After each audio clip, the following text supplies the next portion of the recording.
चंद्रपूर जिल्ह्यातील मूल तालुक्यात मानव वन्यजीव संघर्षाची एक अत्यंत भीषण आणि दुर्दैवी घटना समोर आली आहे। सोमनाथ जवळील आमटे फार्ममध्ये कापूस वेचण्यासाठी गेलेल्या मारोडा येथील सुनीता शामराव भोयर वय 45 वर्षे या महिलेला वाघाने शिकारी बनवले। या घटनेमुळे संपूर्ण परिसरात शोककळा पसरली असून नागरिकांमध्ये तीव्र संतापाचे वातावरण आहे।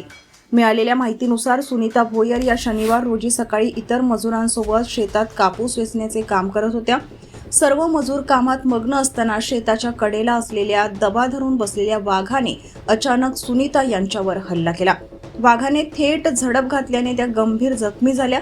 इतर मजुरांनी आरडाओरडा करताच वाघ जंगलाच्या दिशेने पसार झाला, मात्र तोपर्यंत सुनीता यांचा जागीच मृत्यू झाला होता। घटनेची माहिती मिळताच वनविभाग आणि पोलिसांनी तातडीने घटनास्थळी धाव घेतली। मृत सुनीता यांच्या पश्चात वृद्ध आईवडील आणि मोठा परिवार आहे। हातावर पोट असलेल्या एका कष्टकरी महिलेचा असा दुर्दैवी अंत झाल्याने मारोडा गावावर दुःखाचा डोंगर कोसळला आहे। परिसरात हळहळ व्यक्त होत आहे। या घटनेनंतर ग्रामस्थांनी वनविभागाकडे वाघाचा तात्काळ बंदोबस्त करण्याची मागणी केली आहे। चंद्रपूर जिल्ह्यात मानव व वन्यजीव संघर्ष शिगेला पोहोचला असून 2 महिन्यात जिल्ह्यात 5 बळी गेले आहे। शासन व प्रशासन स्तरावरून ठोस उपाययोजना करण्याची गरज निर्माण झाली आहे।